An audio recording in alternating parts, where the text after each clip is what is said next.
تو پاکستان کے لیے سب سے اس وقت بڑا سوال جو بنا ہوا ہے وہ موسمیاتی تبدیلی کا ہے. اب چونکہ گرمیاں آ رہی ہیں, بارشیں آتی ہیں, جب بھی ہم بہت زیادہ ہیٹ اور بہت زیادہ بارشوں کی بات کرتے ہیں تو پاکستان میں کلائمیٹ چینج کے افیکٹ کے اوپر ضرور بات کرتے ہیں, اور پاکستان میں پانی کی ضروریات کے حوالے سے بھی ضرور ہی ڈسکشن ہوتا ہے. انڈو واٹرز ٹریٹی پر ایک بڑھتا ہوا دباؤ ہے. بھارت کی یک طرفہ اقدامات اور حالیہ جو بین الاقوامی ثالثی فیصلے ہیں اس نے پاکستان کو سفارتی ہو یا پھر ماحولیاتی ہو اور قومی سلامتی کا اہم ترین ایک مسئلہ ضرور بنا دیا ہے. ایکسپرٹس کی رائے یہ ہے کہ گلیشیئرز کے تیزی سے پگھلنا ہو گیا, غیر متوقع سیلاب ہے, خشک سالی ہے, جو دریاؤں کا بہاؤ ہے اس میں فرق آ رہا ہے. یہ پاکستان کے لیے ایک فوڈ سیکیورٹی کا بھی معاملہ ہے جس کو سامنے رکھنے کی ضرورت ہے. اچھا, اب سندھ طاس معاہدے میں جو بات ہوئی ہے, پچھلے سال بھی پاکستان کے موقف کو اپلفٹ کیا اور اس سال بھی جو انٹرنیشنل کورٹ آف آربیٹریشن ہے اس نے اور پاکستان کے موقف کو تسلیم کیا, اور تسلیم کرتے ہوئے انٹرنیشنل کورٹ آف آربیٹریشن نے یہ کہا ہے کہ پاکستان کا پانی کسی بھی صورت نہیں روکا جا سکتا. پاکستان اس سے پہلے بھی جو رن آف ریور پروجیکٹس ہے ان پہ سوالات اٹھا چکا ہے, اور اس بار جو ورلڈ بینک اور کورٹ آف آربیٹریشن نے پاکستان کے حق میں فیصلہ دیا ہے اس پہ, اور اس کے ساتھ ساتھ کیونکہ آج ہمارے ساتھ ایک ایسی مہمان موجود ہیں جن سے ہم گورنمنٹ پالیسیز پہ بھی بات کر سکتے ہیں کلائمیٹ چینج کو لے کے, تو روبینہ خورشید عالم, کوآرڈینیٹر وزیر اعظم برائے موسمیاتی تبدیلی, ہمارے ساتھ موجود ہیں. السلام علیکم روبینہ صاحبہ, اور بہت شکریہ آپ کے وقت کے لیے. میرا پہلا سوال ہی یہی ہے کہ جو بھارت کی جانب سے انڈس واٹر ٹریٹی کو معطل یا کمزور کرنے کی حالیہ کوشش کے تناظر میں پاکستان اپنے قانونی اور سفارتی کیس کو عالمی سطح پر کس انداز میں مزید مضبوط بنا رہا ہے؟ بسم اللہ الرحمن الرحیم. سب سے پہلے تو میں آپ کی بہت مشکور ہوں کہ اتنے ایک اہم سبجیکٹ کے اوپر جو ہے وہ آپ بات کر رہے ہیں. جہاں تک بات ہے کہ پاکستان نے سفارتی طور پر کس طرح اور مضبوط کر رہا ہے, میرے خیال میں اس سے زیادہ اور مضبوط کیا ہوگا کہ جو انٹرنیشنل کورٹ آف جسٹس میں جو فیصلہ آیا ہے, جو بات ہوئی ہے, اس میں جو پاکستان کا موقف تھا اور ہے وہ بہت واضح انداز میں پوری دنیا کے سامنے آیا ہے. اور جس طرح پوری دنیا پہلے بھی دیکھتی ہے اور آج بھی کہ پاکستان نے ہمیشہ امن کی بات کی ہے اور چیزوں کو آن دا ٹیبل پہ بیٹھ کے ریزالو کرنے کی بات کی ہے. So I think the Pakistan stand is very clear اور Pakistan is very much firm on our situation. جو ہمارے حالات ہیں, جس طرح سے جو بھی واقعات ہیں, تمام تر چیزیں بہت کلیئرٹی کے ساتھ جو ہے وہ پوری دنیا کے سامنے بھی ہیں, اور میں سمجھتی ہوں کہ جو ابھی جو فیصلہ ہے اس کے ساتھ ساتھ دنیا پر مزید واضح ہو چکا ہے. لیکن اس کے ساتھ ساتھ جیسے ہم سنتے ہیں کہ بھارت جو ہے وہ کہہ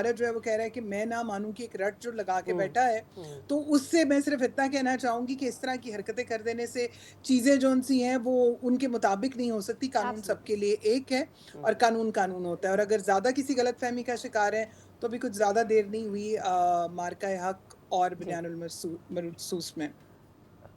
روبینہ صاحبہ, حالیہ ہفتے کورٹ آف آربیٹریشن نے پاکستان کے موقف کی حمایت کرتے ہوئے بھارت کے مغربی دریاؤں پر جو پانی کے ذخیرہ کرنے کی حدود ہیں اس سے متعلق اہم فیصلہ دے دیا ہے. اور بھارت ویسے تو اسے اپیرنٹلی منع کر رہا ہے, مسترد کر رہا ہے, لیکن پاکستان کے لیے اگلا مؤثر سفارتی یا قانونی راستہ پھر کیا ہو سکتا ہے؟ کیا بھارت کے مسترد کرنے سے انٹرنیشنل لاء میں کوئی افیکٹ پڑتا ہے؟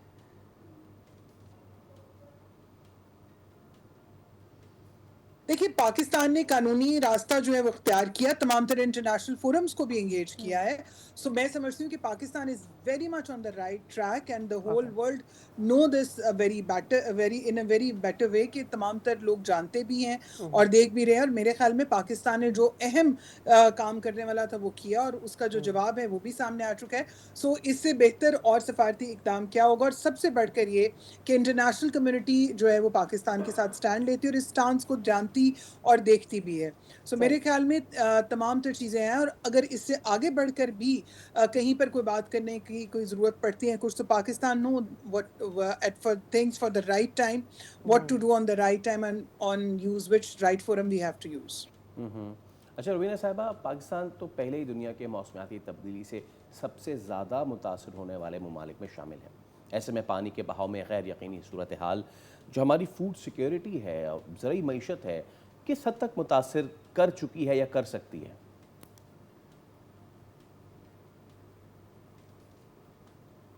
دیکھیں جہاں تک بات ہے، میں سب سے پہلے تو کہنا چاہوں گی کہ پاکستان ایک ریزیلینس نیشن ہے. ہم نے بڑے سے بڑے جو چیزیں ہیں، جو قدرتی آفات ہیں، موسمیاتی تبدیلی کی وجہ سے بھی آفات آئیں، پاکستان نے ہمیشہ ہر چیز کا ڈٹ کر مقابلہ کیا، اور اللہ کی مدد ہمیشہ پاکستان کے ساتھ رہی ہے. صحیح. لیکن جہاں تک بات ہے کہ بھارت کے جو برے منصوبے یا گھٹیا منصوبے ہیں جس پہ وہ پیرا لگا کے بیٹھا ہے، سوچ رہا ہے، لیکن ڈیفینیٹلی اگر دیکھا جائے تو یہ جو زرعی کاشت ہوتی ہے اور اس طرح کی تمام، جیسے فوڈ سیکیورٹی کی آپ بات کریں، because this is something which is going to be deal in the predictable way میں ہوتا ہے، اور اس سے ظاہر ہے نقصان تو ہوگا، لیکن جب نقصان کا وقت آئے گا اور اگر ایسی کوئی سوچ ہوگی تو پھر جو اس پر عمل ہوگا اس کے پھر ذمہ دار بھارتی خود ہوں گے صحیح. اور خود ہوگا. And what do you think glaciers کے تیزی سے پگھلنے، غیر متوقع سیلابوں اور خشک سالی کے تناظر میں کیا موجودہ انڈس واٹر سسٹم مستقبل کے چیلنجز سے نمٹنے کے لیے کافی ہے؟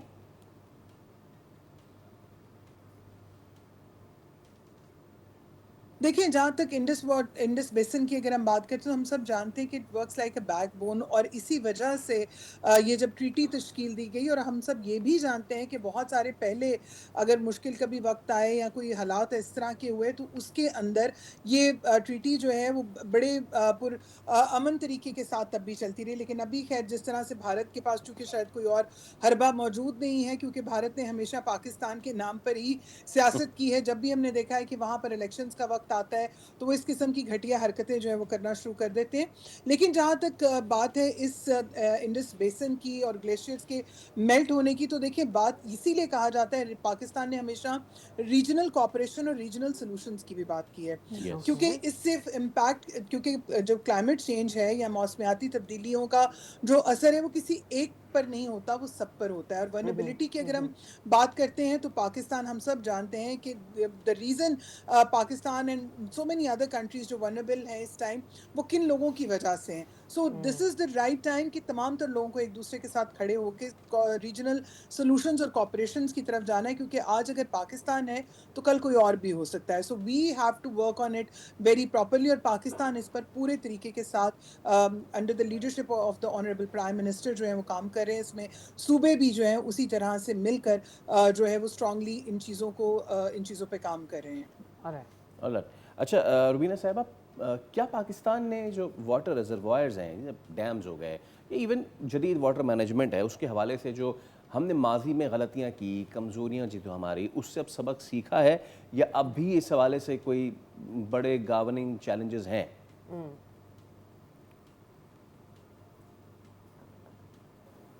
دیکھیے چیلنجز تو ہر دور میں رہتے ہیں، لیکن اگر اس ٹائم پہ دیکھا جائے تو میں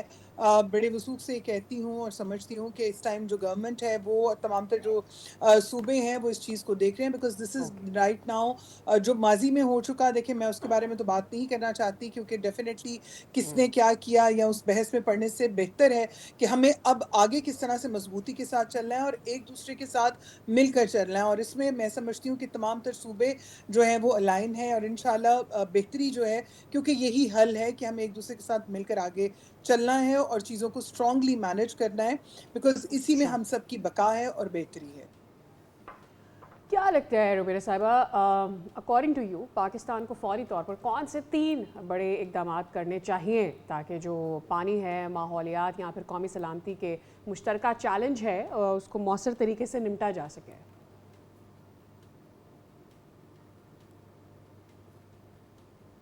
دیکھیے جہاں تک اگر آپ یہ کہتی ہیں کہ کون سے بڑے 3 اقدامات کرنے چاہیے، تو میں سمجھتی ہوں کہ جو سب سے بڑا اقدام جو چیلنجز سے نپٹنے کے لیے ہے، این ڈی ایم اے کے فارم میں ہم دیکھتے ہیں کہ کس طرح سے چاروں صوبوں